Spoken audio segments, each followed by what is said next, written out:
There was no warning. One moment, Lab 7 was sealed, humming with routine diagnostics and low-frequency biocontainment pulses. The next, an internal pressure spike shattered the containment glass like it was sugar. The klaxon blared seconds too late. Caleb dropped his tablet mid-note and sprinted. By the time he reached the observation deck, the thick yellow gas had already filled the chamber below. He slammed his hand onto the emergency seal override, locking down the corridor. On the far side of the smoggy window, 2 security bots were dragging bodies out of the chamber. One large, slumped, scales still gleaming in the emergency lights, was unmistakable. The adult Zirathi female. The only one of her kind, left in active gestation. Caleb's chest clenched. "Where's the infant?" he demanded, breathless, turning to the nearest medical tech. The tech's expression stayed unnervingly blank. "There's no movement in the nesting pod. We're assuming..." "You're assuming wrong." Caleb didn't wait. He was already running down the decon ramp before the tech finished the sentence. The nursery module attached to Lab 7 was a sterilized cocoon of soft thermal lighting, kept at a precise temperature and moisture level. The curved bio-incubator at the center had just started flickering back online after the lockdown protocols forced a hard shutdown. Inside it, barely larger than a house cat, was the cub. Its breathing was shallow. Mucus clung to its snout, eyes still fused shut. The dorsal spine, normally stiff and reactive, even at birth, lay limp. Caleb cursed under his breath and peeled open the incubator's seal with a careful hiss. The cub didn't move. With gloved hands, he pulled it free and placed it on a warming pad. The body was light, disturbingly so. No vocalizations, no resistance. If he hadn't seen the faint rise and fall of the chest, he might have assumed the worst. 2 other researchers entered Gron, the administrative liaison from the Serrani delegation, and Dr. Eska, lead xenobiologist. Both stopped in the doorway. "It's non-viable," Eska said, without a flicker of doubt. "Without the mother's enzyme priming during birthing, the immune cascade won't trigger. You know that." Gron nodded solemnly, voice dry. "Its weight is below minimum for a viable Zirathi neonate. The lungs are underdeveloped. The kin will not recognize it. There is no protocol for intervention."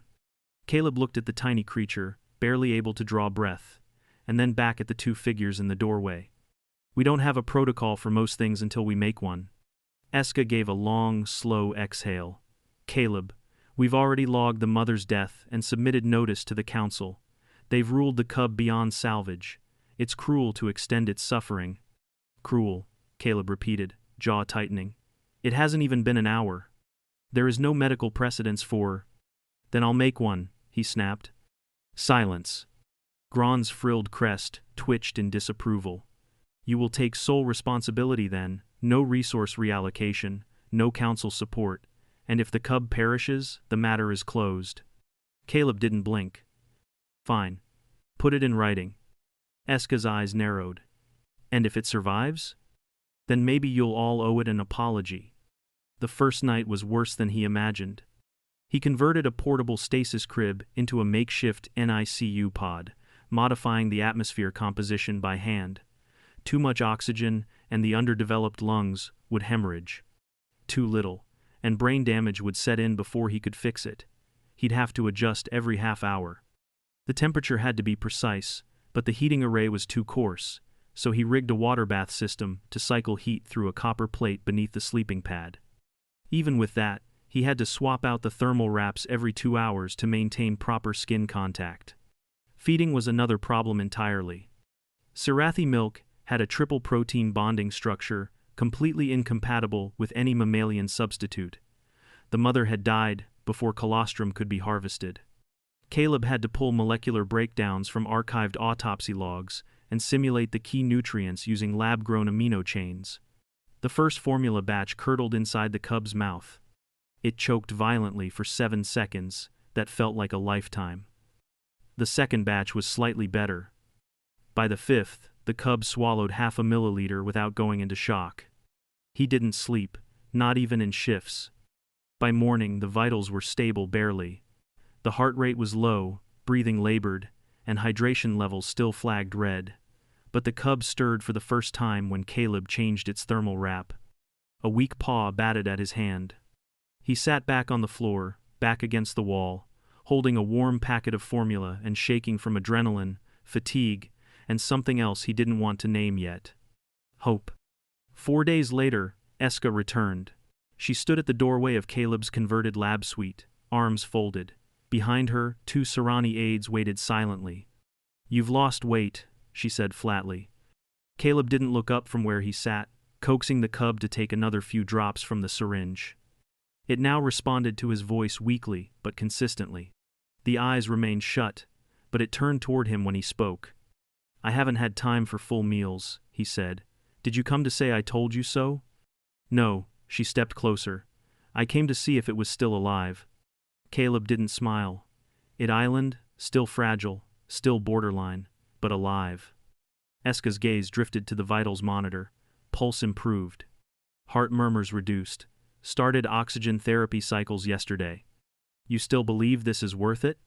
Caleb looked at the cub. A small, bony ridge was starting to rise where its crown spine would eventually grow. The limbs, once limp and curled, now twitched when he adjusted its posture. It had even begun to whine a quiet nasal squeak, usually when left alone too long. "Yes," he said simply. Eska exhaled, rubbed the bridge of her nose. "Grons petitioned the council to remove it and end your experiment." "It's not an experiment." "You know what I mean. Tell him he'll have to drag it out of my hands." Eska glanced at the cub one last time before leaving. Her voice was quieter than usual. "It still has weeks, months of risk. Even then, what kind of life will it have?" "One where someone didn't give up on it," Caleb said. 3 weeks in, the first major setback hit. The cub nicknamed Ash, after the pale streak across its spine, began wheezing. Not just mild, dry huffs. Full-body convulsions with every breath. Oxygen saturation dipped to 72% within hours. Caleb ran blood gas analyses, throat swabs, and chest imaging. The diagnosis was brutal: early-stage bronchial infection complicated by undeveloped alveoli. It would take weeks to clear, even with aggressive care. He administered nebulized antibiotics and raised the ambient humidity. Every 4 hours, he suctioned fluid from the nostrils. Ash cried through the treatments, whining, clawing weakly, barely able to lift its head. Caleb held him through it all. The fatigue was a freight train. He began losing track of days. His hands trembled from caffeine and sleep loss. His back ached from sleeping in a chair. If at all. But each time, Ash breathed a little easier. Each time the heart rate steadied. It was like gravity lifted from the room. He didn't tell anyone when the infection finally broke on day 16. Just sat there, eyes wet, while Ash slept curled against his chest, breathing clear for the first time. Only then did he sleep. 4 straight hours. It felt like heaven. By the 2-month mark, Ash had tripled in weight. His eyes were open, reflective amber, always scanning. He still startled easily, but when Caleb walked in, he would lift his head and chirp. The bone scans showed promising calcification. He was eating better, longer feeding tubes first, then direct syringe lapping. Mobility was slow, but progress came. Ash could crawl 3 feet unassisted before collapsing in a tired heap. Eska returned again one afternoon and watched in silence as Ash tried to scale a small cushioned slope. Failed, then tried again. "You're shaping him like a mammal," she said. Not accusing, just stating. "I'm helping him survive," Caleb replied. "Whatever shape that takes." "Your methods are working. That's unexpected." "Unexpected?" Caleb said, raising a brow. "You took a creature designed to be forged in heat and blood, and raised it with blankets and patience." He didn't reply. Ash, finally victorious over the cushion, let out a satisfied huff and curled up beside Caleb's leg. Eska blinked. "He follows you. He trusts me." Her crest fluttered, a gesture he'd long since learned meant confusion. "I didn't think they could do that." Caleb smiled faintly. "Maybe you didn't give them the chance." Ash's first steps weren't graceful. They came with a wobble, a misstep, and a complete collapse onto the padded mat. Caleb had padded the enclosure floor with recycled medical foam. He'd learned the hard way that even a minor fall could fracture the cub's fragile bones. The first attempt ended with a strained leg, mild joint swelling, and a week of enforced rest. Ash didn't understand rest. He tried again, and again. The fourth week after the infection, Ash stood and walked 3 full paces. Caleb caught the moment on a monitoring camera. He didn't realize he was crying until his voice caught when he called Eska. By the 3rd month, Ash's size had doubled again. His bones, though still narrow and slightly bowed, were hardening. Caleb scheduled density scans every 2 weeks, monitored calcium absorption, and adjusted Ash's formula to support more protein bonding. Musculature came next. It was slow going. The natural predators on Ash's homeworld developed by stalking and pouncing almost from week 2, but Ash still tripped when turning too quickly. Caleb never pushed. He built obstacles from lab crates, hid food in puzzle dispensers, and spent hours coaxing Ash through ramps and tunnels.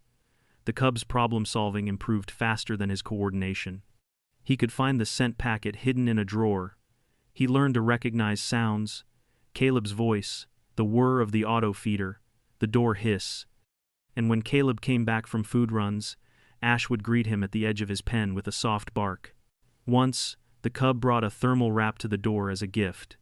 The edges were half chewed. Caleb didn't care. Tensions in the compound didn't vanish. Gron made 2 more formal petitions to confiscate the cub and redirect attention to viable research. The council meetings got ugly. Eska quietly removed her name from the project log entirely. Funding for Caleb's department was threatened. A few times, security bots shadowed his lab hallway longer than necessary. Caleb refused to budge. He restructured his shifts, cut personal hours, and began spending entire nights in the lab. Ash, now too big for the warming pod but too small for open roaming, was kept in a converted observation chamber, lined with traction mesh and low barriers. Caleb moved a cot into the corner, and often woke up to find Ash curled beside it, nose pressed to his wrist. He wasn't raising a pet. That would have been easier. Ash needed discipline. Boundaries. The cub was still Zyrothi. There were moments when instinct flickered through snaps of impatience. Growls during feeding, bursts of frustrated energy. Caleb handled them the way he would with a young human child: calm redirection, firm tone, withdrawal of attention when necessary. He never raised his hand. Ash learned quickly that snapping didn't get him food, but pressing a paw to Caleb's knee did. By month 5, the cub was learning basic commands: stay, come, drop. Gron visited again. The alien stood with 2 escorts and a passive recording drone, his long fingers tapping against the corridor rail as he watched Ash go through his puzzle dispenser sequence. He retrieves food from boxes. Fascinating, he said with 0 inflection. Caleb didn't answer. Do you expect him to recite mathematics next? No, Caleb replied, but I expect him to live. Gron narrowed his eyes. He is no longer a cub. He should be hunting by now, tearing through marrow. Your version is soft. Alive, Caleb corrected. Gron looked at Ash, who had now flopped onto his side and was noisily licking protein paste from his paws. He'll never be what he was meant to be. Caleb's voice was even. He'll be something better. At the 8-month mark, Ash suffered a fracture. It happened during a jump from the low railing. His hind leg folded the wrong way. The cry he let out sent Caleb bolting from the hallway mid-conversation. Ash was curled in a corner, panting and shaking, his left leg bent awkwardly. The fracture was clean mid-shaft, femur, but the pain left the cub nearly unresponsive. Caleb sedated him gently, ran a full bone scan, and consulted with the Xenoveterinary AI. Recovery would take 2 full months minimum, including 6 weeks in a brace, followed by physical therapy. Surgery wasn't recommended. Ash's bones were still ossifying unevenly. Immobilization would suffice, but only if Caleb kept him still. And Ash didn't understand still. It was the worst period since the infection.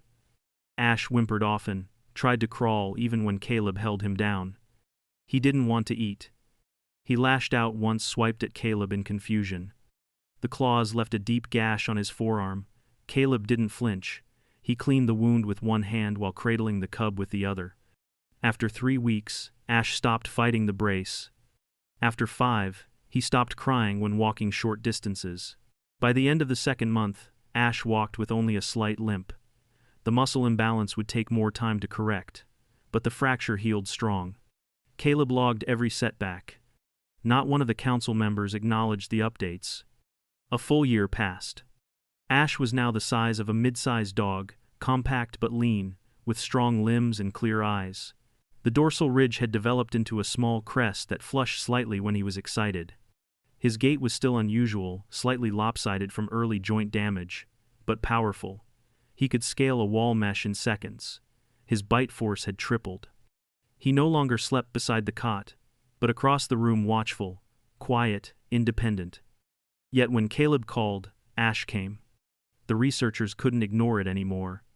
They began watching. From the hallway at first, then from inside the room. Eska returned with a full medical team one afternoon. She stayed for an hour, watching as Caleb guided Ash through a set of behavioral cues.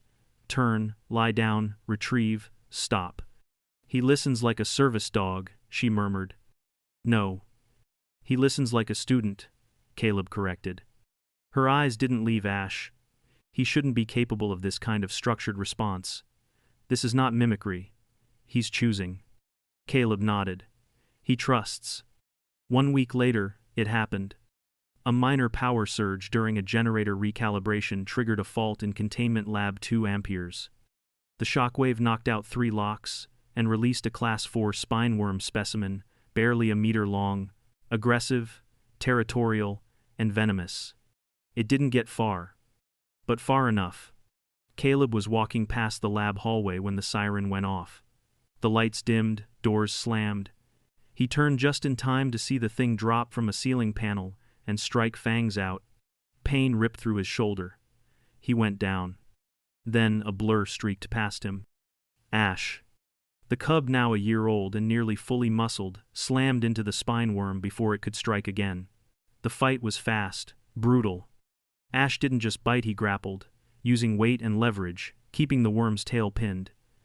He took a cut to the side but held on, jaws locked behind the worm's skull until the thing went limp.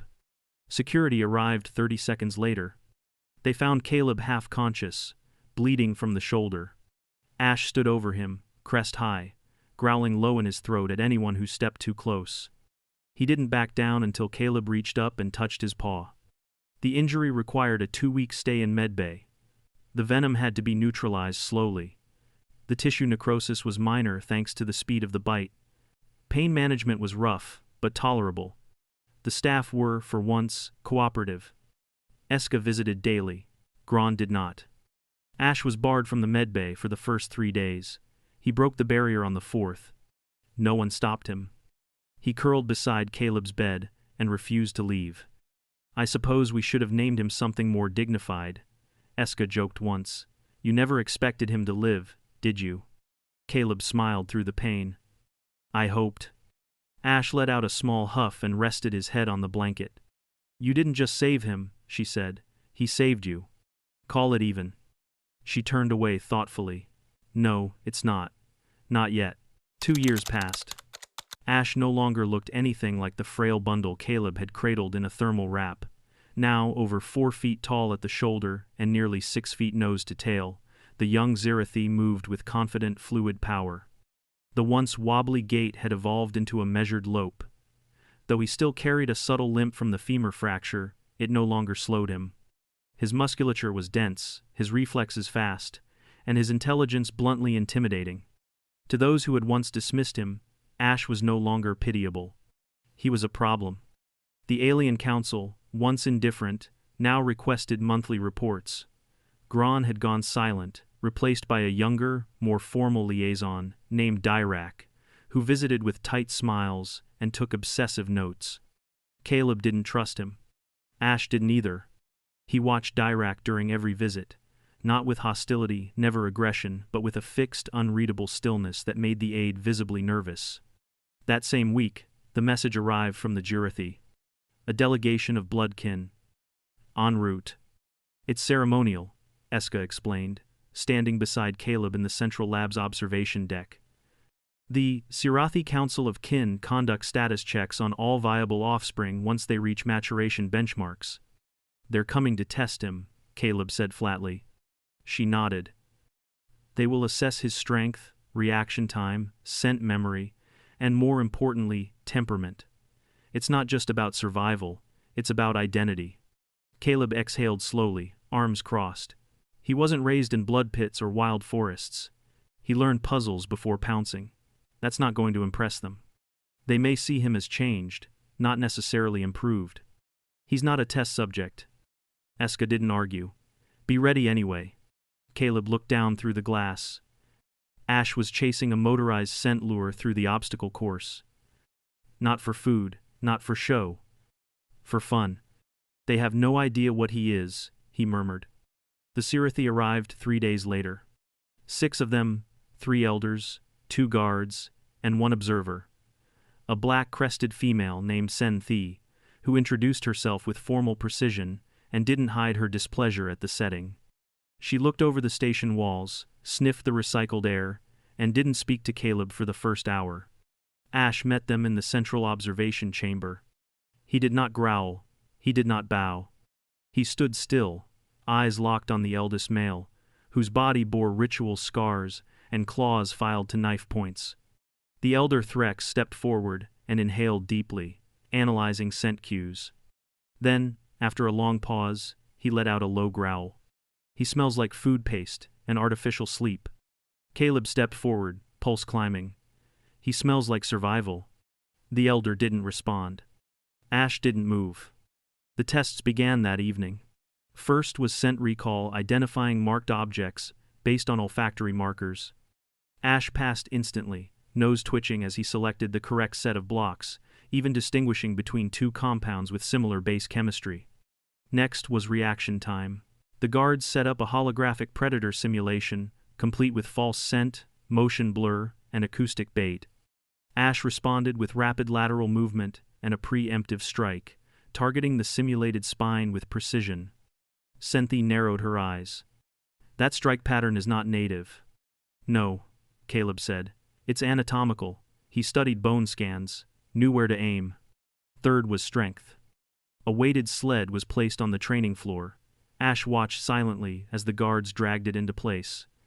The elder gestured and barked a command in Shirathi. Ash did not respond. Use the common tongue, Caleb said. Threx sneered. He was not born for soft syllables. But he repeated the command. Ash approached the sled. The harness was too crude for him, but he gripped the lead ropes in his teeth and braced. Muscles bunched. He pulled. Not once, not twice, but across the entire platform length, paws slipping slightly on the mesh, but never faltering. When he released the rope, he turned and stared directly at the elder. A silent question hung in the air. Enough? Threx did not answer. Then came the final trial. The challenge of blood. Caleb wasn't informed until it was already being set up. They brought another juvenile, Eska said grimly, walking into the lab with her lips pressed thin. Same age as Ash, same species, trained in traditional Zyrathi method, born to hunt. They want him to fight? Caleb's voice rose. They want to see if he's one of them. No. It's not your call, said a new voice. Dirac. He stood in the hallway, holding a datapad with an authorization seal. The Sirathi bloodlines are sovereign. You signed away objection rights under the interspecies clause when you took full responsibility for the cub. Caleb grabbed the datapad and slammed it into the wall, hard enough to crack the screen. That was never a license to turn him into a weapon. The fight was set in the training dome. 2 observers. No weapons, no interference. The Sirathi juvenile entered first, larger than Ash, heavily built, scales lined with faint ritual scarring. He growled, postured, stamped the ground with heavy paws. A show of dominance. Ash entered second. He walked slowly, without tension. Not fear, not uncertainty, but awareness. He circled once, then stopped, head tilted, watching the other creature. The bell chimed. The other cub struck first. A powerful leap, claws aimed at Ash's shoulder. Ash rolled, dodged, twisted underneath, and shoved with his hind legs. The other cub skidded back. Caleb's breath caught. The next exchange was faster. The challenger rushed in with a faint bite combo standard predator tactic. Ash didn't react like a trained fighter. He reacted like someone solving a problem. He stepped aside, twisted the opponent's forward momentum, and shoved the cub face first into the dome floor. Then, he stepped back. Not a single bite. Not a single wound. The challenger scrambled upright, confused. Again, Ash waited. Again, the challenger lunged. And again, Ash deflected this time, pinning the opponent by the crest and holding for 2 seconds before releasing and backing away. The third time, Ash didn't even move. He stood still and let the cub snarl, pace, circle. Then he sat down. Caleb felt his chest clench. He's refusing. Not out of fear. Out of choice. The bell rang again. Trial complete. Ash turned, looked toward Caleb through the dome wall, and waited. The silence in the review chamber was suffocating. Senthi finally spoke. He did not injure his opponent. No, Caleb said. He didn't need to. He refused the ritual. He won it. 3 times. With control. That is not the Sirathi way. Caleb's voice was low but firm. It is now. Threx stood slowly, glaring at Ash through the glass. You made him weak. Caleb didn't move. You left him to die. Threx turned. Ash, on the other side of the glass, rose to his feet and growled, not loud, not feral. Just one short, sharp sound. A warning, not a challenge. Then, he walked back toward Caleb's corridor.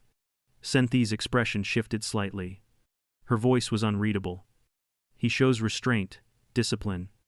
Threx didn't reply. The younger Sirathi counselor leaned forward. It is not what we expected. Caleb said nothing. He didn't need to. Later that evening, as the delegation prepared to depart, Senthi approached the lab one final time. She stood at the doorway while Ash slept curled on the mesh platform.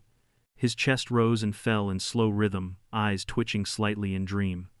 You shaped him, she said softly, with patience instead of fear, with consistency instead of pain. Caleb nodded. I raised him the way I'd raise anyone. She looked at him, head tilted slightly. You think that's enough? I don't know, he admitted. But it worked. She lingered, then extended a clawed hand not toward him, but toward Ash's enclosure. I will report him as unorthodox, not unworthy, she said. Caleb exhaled. It was more than he'd hoped for. As she left, he sat beside the enclosure and reached through the mesh. Ash stirred, shifted closer, and rested his head in Caleb's lap. He wasn't a blood cub. Not anymore. He was something else. The official council report came 4 weeks later. Caleb read it while Ash napped under the main console, his tail thudding softly every time a background audio cue chimed. The file was unceremoniously labeled XIR 101, a divided by Ash status determination, conditional acknowledgement. The bureaucratic language was careful. Too careful. Ash was not rejected but neither fully accepted. The subject displays anomalous social cognition, non-native behavioral modulation, and atypical restraint, inconsistent with kin combat doctrine. However, functional traits, resilience, strength, spatial acumen, surpass expected thresholds. Subject is classified as viable. Integration, optional, with observation. Optional. Observation. Caleb stared at those words for a long time. They couldn't say Ash was one of theirs, not completely. But they couldn't deny what he had become. He closed the file and leaned down, ruffling the fur between Ash's neck ridges. The young Sirathi yawned, stretched long, and blinked up at him with amber eyes. Caleb smiled. They don't know what to make of you. Ash chuffed, then trotted to the puzzle station and dropped a chew toy in the receptacle like it was part of a sacred ritual. The project, once starved for resources, now attracted attention from all sectors. Eska's department was suddenly flooded with grant offers and collaboration requests. Xenobehavioral teams wanted to study Ash's development. Comparative physiology groups proposed tracking his genetics against baseline Sirathi profiles. Someone even floated a proposal for cloning. Caleb threw that one straight into the recycler. Not everyone was subtle. Dirac returned smiling too much, now and offered Caleb an expanded team, 3 interns, and directional freedom, if he agreed to document methods for cross-species infant imprinting protocols. The offer came with a thinly veiled implication of future commercial interests. Caleb declined. "I didn't raise him for replication," he said. "He's not a prototype." Dirac didn't understand. Or pretended not to. "He's proof that adaptation is transferable. That emotional bonding supersedes genetic instinct." "Do you understand what this means?" "I do," Caleb said. "And that's why I won't sell it." He signed off from the central research database that evening. Ash grew more independent over the next months, though he remained bonded to Caleb. The once tiny cub now had a full-range enclosure that extended into the biodome. He hunted simulated prey, climbed vertical challenges, and spent hours perched on the observation platform, overlooking the starscape projection. Still, every night, without fail, he returned to sleep beside the cot in Caleb's quarters, head resting on a blanket he'd stolen as a juvenile and never returned. Caleb, for his part, began planning for what came next. Ash couldn't live in a single room forever. He was too smart, too capable, but the idea of releasing him into Zyrathi territory was unthinkable. Even if the kin accepted him, their world wasn't built for creatures who used restraint before violence. Caleb met with Eska in the Arboretum late one cycle. "You ever wonder what kind of adult he'll be?" he asked. Eska sipped her tea, watching Ash's shadow pacing along the mesh outside. "Every day. He's not just a new generation, he's a new type, a bridge species." Caleb nodded slowly. "That scares some of them." "It should." "One?" She looked up at him. "He loves you. That's not programming, not scent imprinting. It's learned attachment. The fact that he's not human makes that all the more remarkable." Caleb didn't answer right away. His gaze drifted to where Ash had finally flopped down, stretching in the filtered sunlight. "I'm thinking of taking him off station," he said quietly. "Somewhere remote, open terrain, less surveillance." "Retirement?" "No, something like a sanctuary, where he can keep growing, on his terms." Eska was silent for a long moment. Then she reached into her satchel and handed him a small data crystal. "Coordinates: uninhabited moon, partial atmosphere, old terraforming site. It's quiet." Caleb took it without a word. She stood. "Just tell me before you go." Departure came 1 month later. The council didn't try to stop it. They didn't approve it either, but by then Ash's file had become a bureaucratic paradox, too controversial to endorse, too high profile to shut down. Caleb filed the transfer as a field study. No one asked questions. He packed lightly. Ash needed only a few things: protein dispensers, climbing structures, and a reinforced thermal nest for the shuttle ride. Caleb brought a crate of logs, the blanket, and a few essential tools. The shuttle was old, retrofitted, and noisy, but serviceable. Ash stepped onto the boarding ramp without hesitation. He didn't look back. The moon was quiet. Not lifeless birds had taken to the tall grass, and the terraforming lichen glowed faintly at night but unburdened by cities or scanners. The horizon was clean, open, wide enough for something wild to stretch without consequence. Caleb set up a small habitat unit, low to the ground, half sunken for thermal insulation. Ash roamed while he worked, tested every slope and crevice, marked territory with playful snarls, then returned to nose at the fireplate until Caleb fed him a smoked protein strip. The first week was slow. Caleb kept a detailed journal, noting Ash's new sleep patterns and the gradual change in his stride. Less cautious now, more assured. The stars here were clearer than on the station. Every night, Caleb sat outside the habitat dome while Ash lay beside him, gaze tracking the skies as if remembering something he'd never been told. One night, during a cold snap, Caleb awoke to find Ash draped half across his cot, trying to share warmth without crushing him. He laughed, then cried. 3 months later, a comm beacon flickered alive in orbit. It was Eska. "Just checking in," she said, her smile wry. "Station feels quieter without you." "We're well," Caleb replied. "He's thriving." She hesitated. "There's been talk, not from me, higher-ups. Suggestions to reassess the Zyrathi program, maybe even reclassify them as non-predatory. You know what that means?" He did. Reclassification meant integration. study, possibly domestication. It meant using Ash as a model, as justification. I raised him to be himself, Caleb said, not a reason. I figured you'd say that.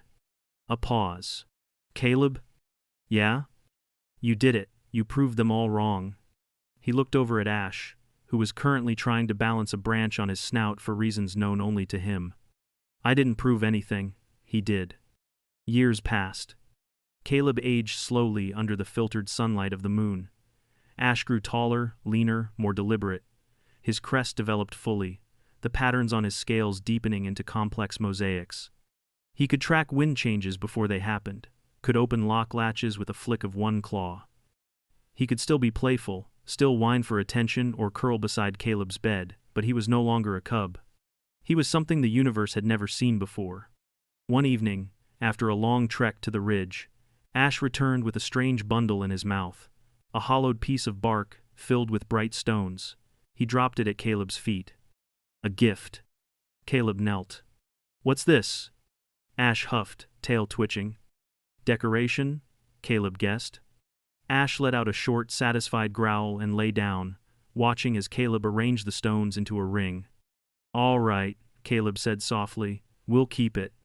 The wind picked up, stirring grass and ash in memory. There had been a lab, once, cold, sterile, unfeeling. Now there was only this quiet air, a fire's crackle, a creature no longer alone, and a man who had refused to let life be decided by numbers and protocols. They had called the cub weak, and maybe he had been. But weakness wasn't destiny. Ash wasn't the strongest of his kind. He was the first of something new, and that had always been enough.